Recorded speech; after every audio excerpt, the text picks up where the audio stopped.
Hi Clive, hope you're well, mate. Nice to see you back swinging the club after your little accident. Um, Hopefully things are going well for you over there, and you winter well. In regards to the text message that you sent me today about the ball flight you were getting and the smash factor and the path, etc., and using flight scope during your sessions. I mean, the thing I like to do is start off on this screen like you're doing yourself. Gives the pupil a nice insight into what's going on speed-wise, spin-wise, and then you can start to use the smash factor, which is clearly indicated as a nice, simple reference point for him or her to quickly glance at and get a feel for whether the way they're applying the club to the back of the ball is improving. And then obviously we've got on the path, face angle, vertical launch, etc., which is giving us an indication and them an indication of what the blade and the club are doing through impact. One of the things I like to use, or one of the screens I use most when I'm teaching, is this screen here with the club geometry on it. And the thing I was trying to get across to you today, and I've just sort of picked these two shots up really because they sort of illustrate how we can create that draw in different ways. And apologies if this is like teaching my grandmother to suck eggs, because I know that you know this, but I'll go over it anyway because I know sometimes you hear someone else say it using different terms, and sometimes the penny drops a little bit. Face angle, not too dissimilar, 0.8 of a degree difference between the two. The thing I'm looking for initially when I'm teaching someone is this horizontal swing plane line. So that's the direction in which the swing plane is pointed. So I like to think of that as if I was videoing someone's swing from down the line, the positioning or the location of the shaft at P6 would be in more on this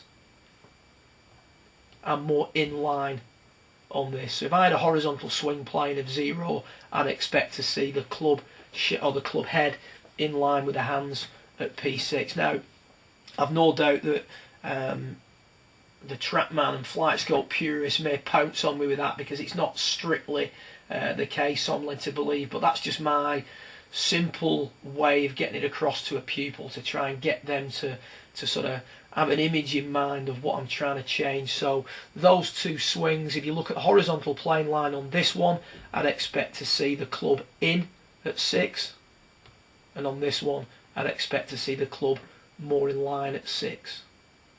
Now, having said that, the path is actually less to the right with the club that is in at 6 because the angle of attack is different. So one of the big things that and it was something that the penny really dropped with me when I got my head around this, is the path of the golf club is a combination of the plane line or the direction of the swing and the angle of attack. So what we've got here is quite an on-line swing with quite a steep angle of attack, so we're hitting 3.5 down on around about a 45 degree plane, which is giving me a path of 5.7. So 1.9 plus 3 point bits gives us 5.7 to the right. What I've got on this one is a swing plane that's directed, so the player here is hitting, or appears to be hitting out to the right more. The club will be in a little bit more at 6.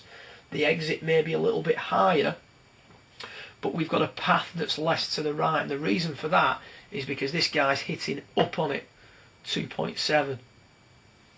So the angle of attack has a big effect on the path of the club. And I think where a lot of guys go wrong is they spend a lot of time working on this, trying to make the swing look right on video, but don't then appreciate what the angle of attack is doing to the path of the golf club. So we've got an inline swing with a descending blow that's giving us a very big path to the right,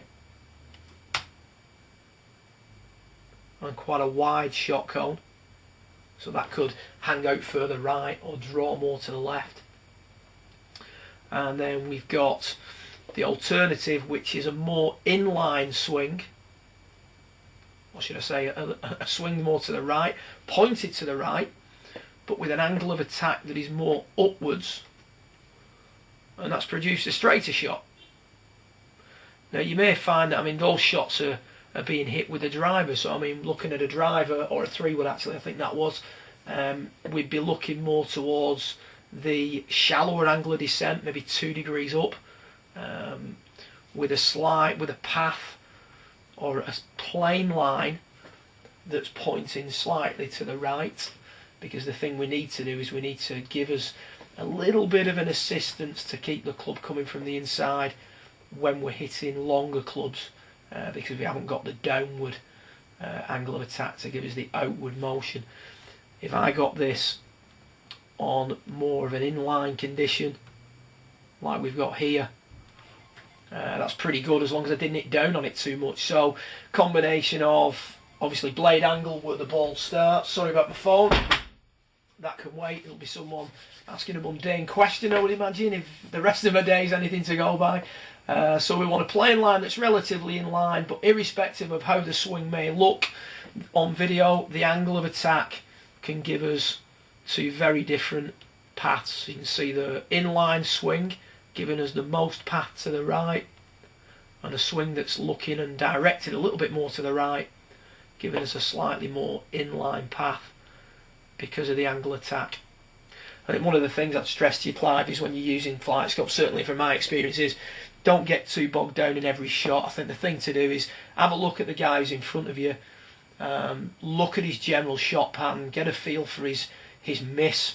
You know, so obviously you're going to ask that at the start of his session, especially if he's a good player. What's your bad shot? And then pick out a shot that is appropriate. So let's say the guy in front of me today, on this particular instance, tended to overdraw the ball. I would be maybe picking this out as an example of how the path of the club gets excessively from the inside when he hits down on it too much. So maybe working on getting the player to extend a little bit more from P6 to P8, allowing the hips to come out the forward tilt, turn, etc., etc., all that stuff you know. The one other thing is sometimes you look at this, I mean, that geometry would suggest that this ball is going to overdraw quite substantially, and yet that one hangs out to the right ever so slightly, so there's a little bit of left curve on it. Quite a nice shot, but the geometry of that is suggesting an overdraw, because obviously we've not got the 2-to-1 relationship we're looking for here. That straight away suggests that the guy's hit it out the heel of the golf club, and he's got the gear effect. Whenever you hit it out the heel, you're going to take a little bit of left curve off it, and as a result, the curve of the golf ball doesn't always tell you what's going on through impact, which is why I like to use that screen in conjunction with the initial screen that you sent across to me this morning. Hope that helps. Obviously feel free to email me any questions or text me any questions. Give us a call anytime you're free. It'd be good to speak to you again at some point. And I was gutted I missed Spain, but I'll be back. I'm already lining things up for next year, softening the blow with a good lady in the family, because I don't want to miss on an opportunity like that very often. So like I say, good luck with it all, mate. If there's any questions, feel free to get in touch, and I shall watch with interest as you progress with FlightScope. Good luck.